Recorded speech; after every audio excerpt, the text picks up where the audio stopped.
Masana!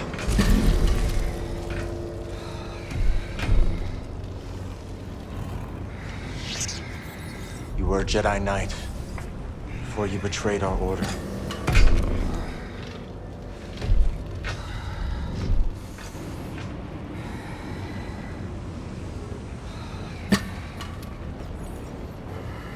Your name was Masana Tide.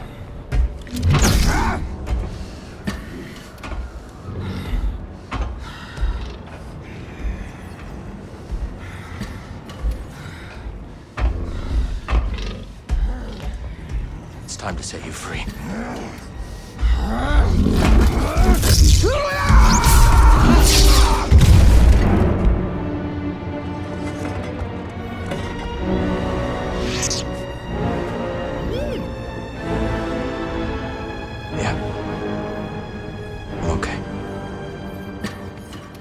The hype for Jedi Survivor was real for me when it was announced. 2023 was looking to be another great year of gaming. There were so many questions about the game before it came out. What happened to Cal and the crew? Why are they not together after 5 years? Will Cal have to deal with the darkness within so many trials? How will he survive? Little did I know how far the rabbit hole would go.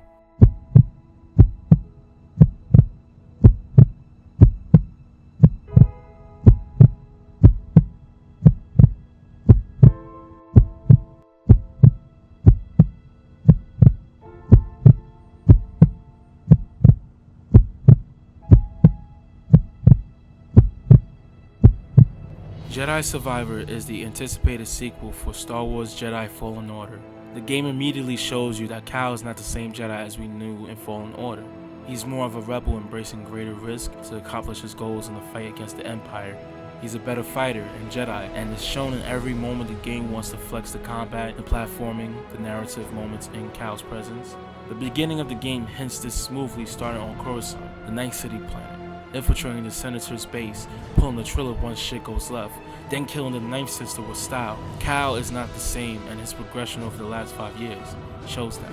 I found out there was a book called Star Wars Jedi Battle Scars that explains the last adventure the crew had and what happened. Watch the video on it to catch me up on the why now. The game luckily gives hints towards what happened in the last few years with some cutscenes. The developers wanted to make sure we had a lot to do because there's a lot to explore and discover. Hidden bosses and side quests with still more to explore. Combat gives you 5 stances to put in work towards the Empire and the wild. Single blade.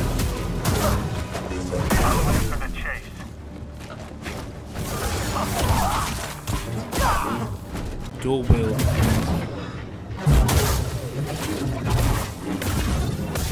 Double bladed.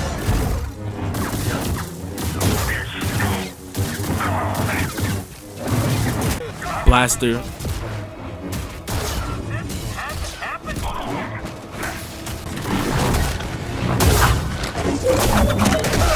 And crossguard. Take this!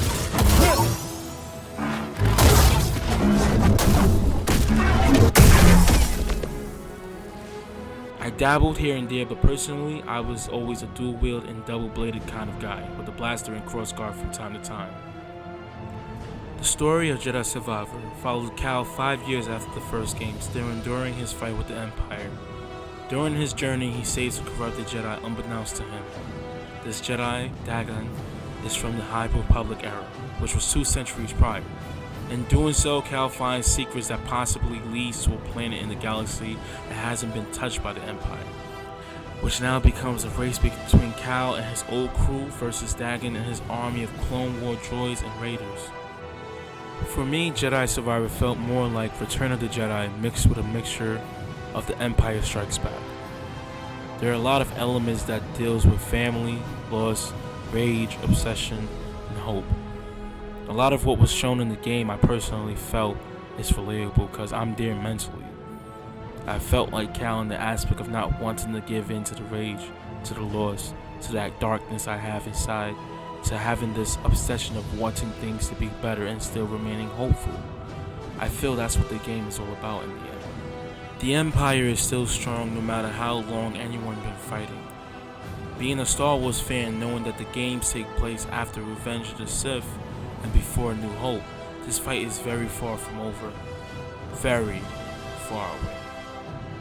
The game narrative allows you to see how the fear of the unknown and obsession for something greater can be one's enlightenment or fall from grace.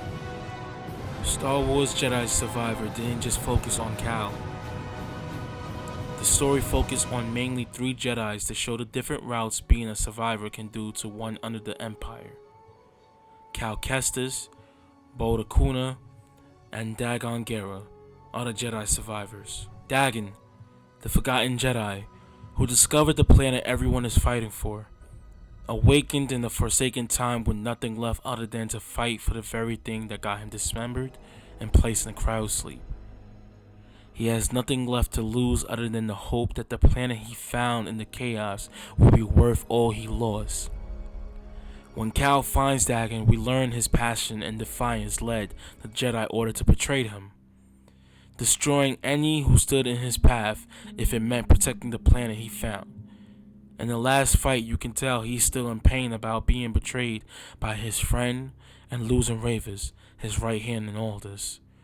Till the end, he wanted to create a new order of Jedi ruled by him. Bode, the fallen Jedi, a double agent who will risk everything and everyone just to make sure his daughter Kata is safe from the Empire. Learning that Bode was a double agent was heartbreaking. Of course, there were plenty of signs he might have been, but it still was felt by Cal and the players. Bode been an agent since the Clone Wars, balancing between being a Jedi and a spy for the Empire. Learning about the planet Tenelor creates conflict for him in the story. After beating the game and exploring, you find echoes showing who Bode is. I felt Bode really did see Cal as one of his friends, despite everything that was happening. All that was taken from him by the Empire, he's helping the same people he despised for love. I felt if things were different, I felt if things weren't already in motion, he could have been saved. Yet by the time of the betrayal, he's far from help. There's moments Cal and Bode share when it comes to the Jedi Order where you can sense the hesitation from Bode, almost as if he knows what happens if he comes back to the light. Now, this part on the script is a bonus, but I felt like it was needed to add, especially when describing the characters I felt who were Jedi survivors. Now, Cere and Cordovo, to me, were always the keepers of the Jedi Order. 2 Jedi Masters, the last of their kind, guiding Cal in their own way to become the man he's meant to be. If it wasn't for Cere, he would have never been saved to pursue his mission for the Codex and Fallen Order. If it wasn't for Cordovo, he would have never went on the mission to save the others, never would have grew or learned anything. Cere as Cordovo's student was the perfect spark for Cal to become the Jedi Knight we know him as in Jedi Survivor. Yet just how he found his mentors in the last game, he lost them in this game. Almost makes me wonder the potential they could have had together if they were able to guide the next generation. They would continue to live and thrive through the lessons they passed to their last student. Cal, the renegade Jedi. It's interesting that the game ended with hopes of Cal following the same fate he changed in Jedi Fallen Order. Fighting for a chance to live instead of living by the blade to fight as a Jedi. His battle with the Empire and the dark side within is overwhelming him throughout the story.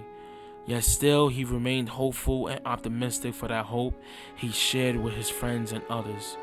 To me, that will always be his strength. I wonder how his loss of his Jedi mentors, a friend, becoming a caretaker of Kata, and other Force-sensitive children will add or take from him.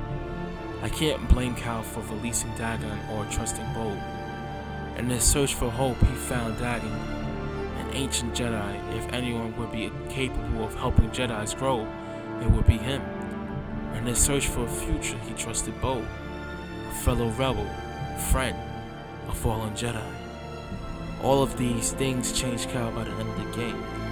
Everyone he lost along the way, even at his lowest, he's reminded by Cere to keep going. I took the message from Cere for everyone that if you're finding it harder and a struggle to do it for yourself, then learn to do it for others. Maybe in that case, you'll find your way to your goal. In the sense of the game, Cal will find his way to become a mentor to Kata and maybe the other Force-sensitive kids from the other path. Personally, I felt Jedi Survivor was a great game for me. It's not perfect, but as a Star Wars fan, I felt it held its own. Sure, there's things that could have added like crazier moves in combat that allows you to switch to other stances, that was heavily missed from Fallen Order. More force powers to use during combat and platforming, etc. I'm still grateful to have played this game and can't wait till the next Star Wars Jedi game is out. Thank you for watching. Hope you enjoyed. See you in the next adventure.